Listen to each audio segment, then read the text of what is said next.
ফেব্রুয়ারির মাঝামাঝি সময়ে ভারত ও বাংলাদেশের সীমান্তরক্ষী বাহিনীর প্রধানরা নয়াদিল্লিতে একটি গুরুত্বপূর্ণ বৈঠকে মিলিত হতে যাচ্ছেন। এটি শেখ হাসিনা সরকারের পতনের পর প্রথমবারের মতো দুই বাহিনীর উচ্চ পর্যায়ের বৈঠক হিসেবে বিবেচিত হতে যাচ্ছে।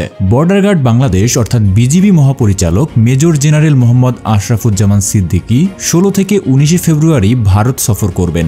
এই সফরে তিনি ভারতের বর্ডার সিকিউরিটি ফোর্স অর্থাৎ বিএসএফ প্রধান দলজিৎ সিং চৌধুরীর সঙ্গে সীমান্ত নিরাপত্তা, চোরাচালান প্রতিরোধ এবং অন্যান্য গুরুত্বপূর্ণ বিষয় নিয়ে আলোচনা করবেন। এই বৈঠকে সীমান্তে সিঙ্গেল রো ফেন্স অর্থাৎ এসআরএফ বাস্তবায়ন, বিশেষ করে কাঁটাতারের বেড়াবিহীন এলাকায় দ্রুততার সঙ্গে এই ব্যবস্থা সম্পন্ন করার বিষয়ে আলোচনা হতে পারে। তবে সীমান্তের ১৫০ গজের মধ্যে উভয় পক্ষ কোনো প্রতিরক্ষা কাঠামো নির্মাণ করবে না মর্মে পূর্বে চুক্তি হয়েছে, যা নিয়ে কিছুটা মতবিরোধ রয়েছে। এছাড়া মাদক ও গরু পাচার, মানব পাচার সহ আন্তঃসীমান্ত চোরাচালান মোকাবিলার বিষয়ে সহযোগিতা বাড়ানোর প্রয়োজনীয়তা এবং সীমান্তের শান্তি ও স্থিতিশীলতা বজায় রাখার উপায় নিয়েও আলোচনা হতে পারে।